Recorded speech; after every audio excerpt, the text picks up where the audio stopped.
Greetings, my friends. How are you today? We are alive despite the circumstances of life. God be praised. So, blessings to the Most High. Blessings to the Most High. Thank God for another journey. Hope you have had a wonderful week, my friend. I have. It's been busy, but I'm here. Yeah. Yes.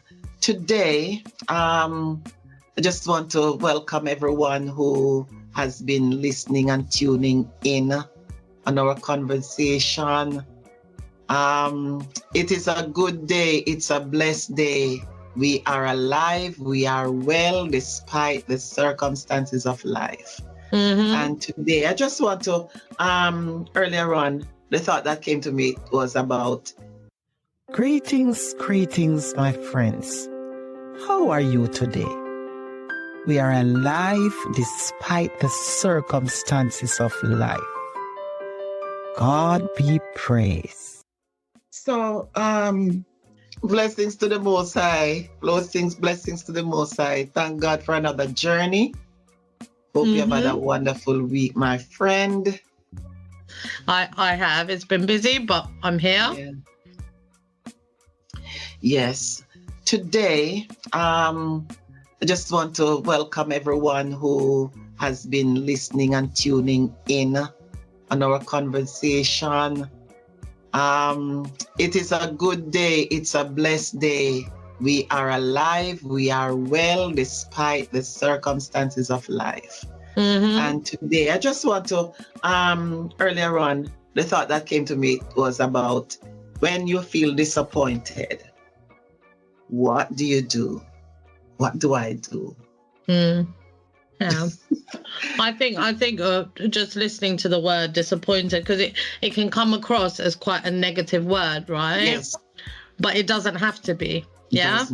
It doesn't have to be. And I think there's been points in my life where I've been disappointed that maybe, you know, when you see people, it could be like clients, it could be people that you love, and you know, or friends, family, and you feel like you're watching and you're like, I have so much hope in them, and you're like, they can do it. And then they don't do it, and then you have that feeling of disappointment for them.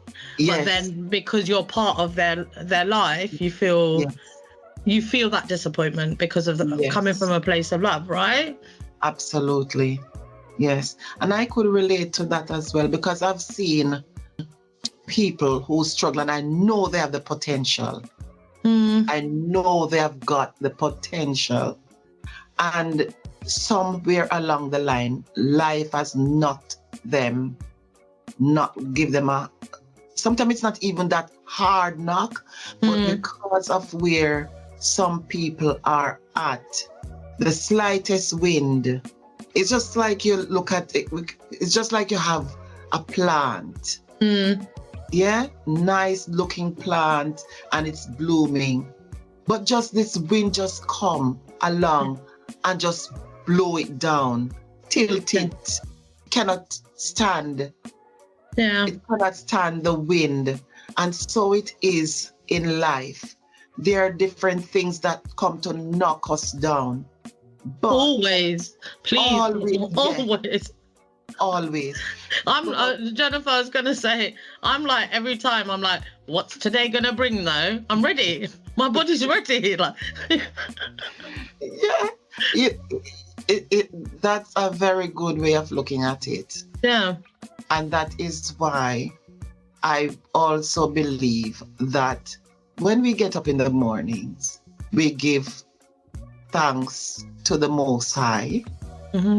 And we know, because I know that I cannot lead my life as how I would like to.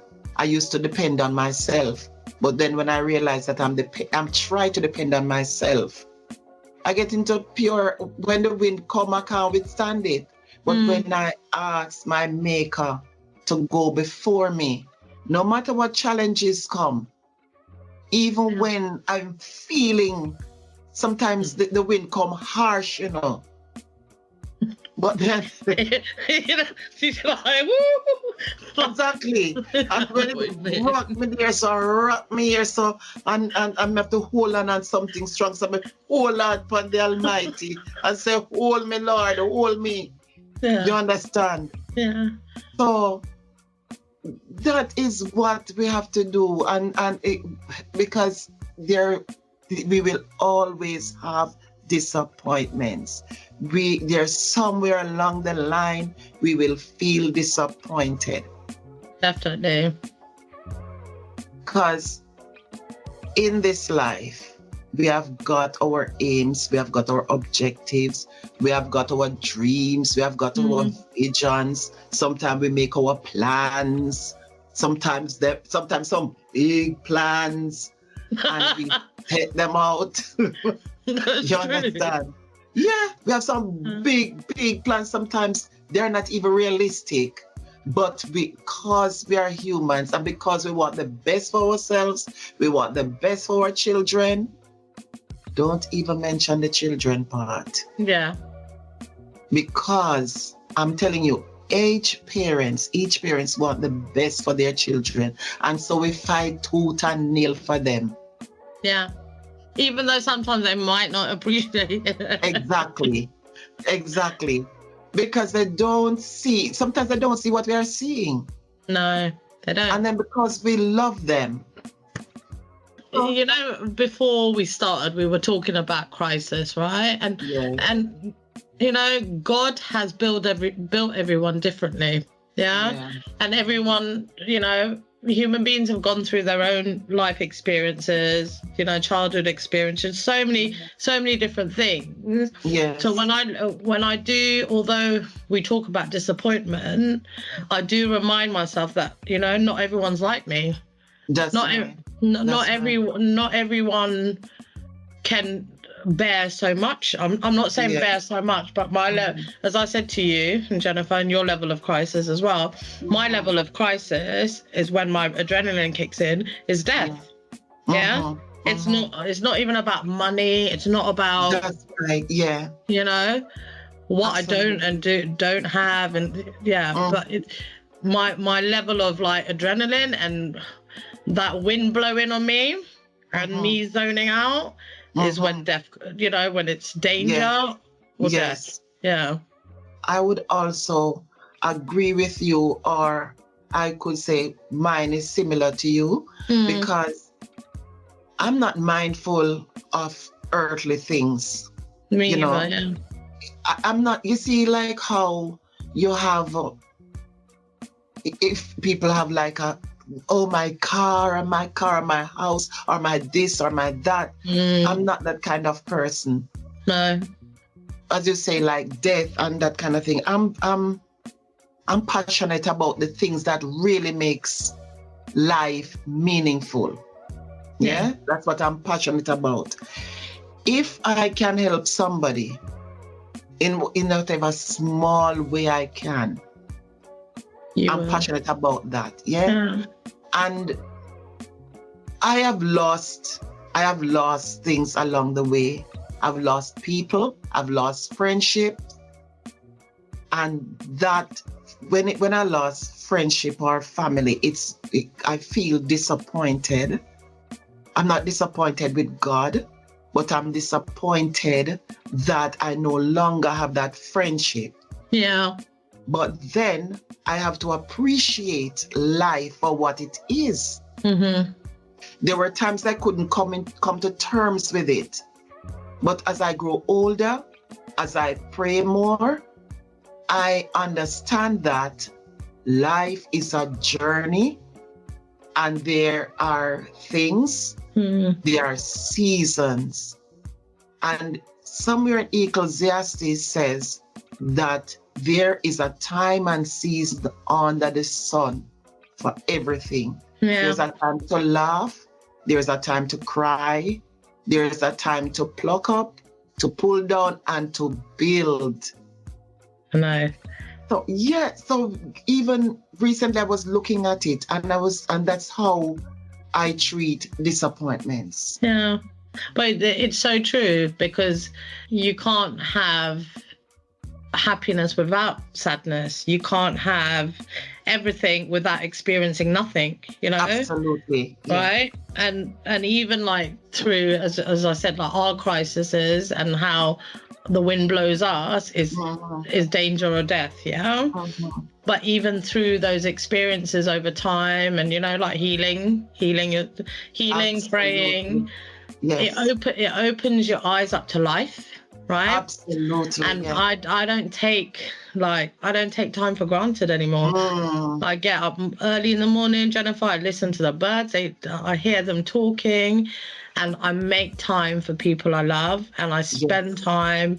I take memories, maybe too many memories all the time, but because that's all you got, that's all you leave behind, you know? Yeah. Sometimes we don't appreciate one another. We don't appreciate one another enough. And when I say that, I'm speaking to myself as well, right? It's only when people are gone away from us, whether in sickness, whether in death, whether they move away, or there's a change. Yeah. There's a change. That relationship is no more that closeness. Yeah. And then we start to wonder, we can reflect and say, oh my God, I really miss this. But that's why the memories are so important, right? Because as I said to you, like, firstly, we take things for granted. We take time for granted. We can take people for granted. And, you know, so all the drama, just any kind of drama is just not worth it. That's right. And yet, as I said to you yesterday, it was Mother's Day. It was their dad's death anniversary. It's been 9 years. And I was sitting in the car with my son, who's a spitting image of his dad, right? And my son started to play some songs, yeah? and he played one song.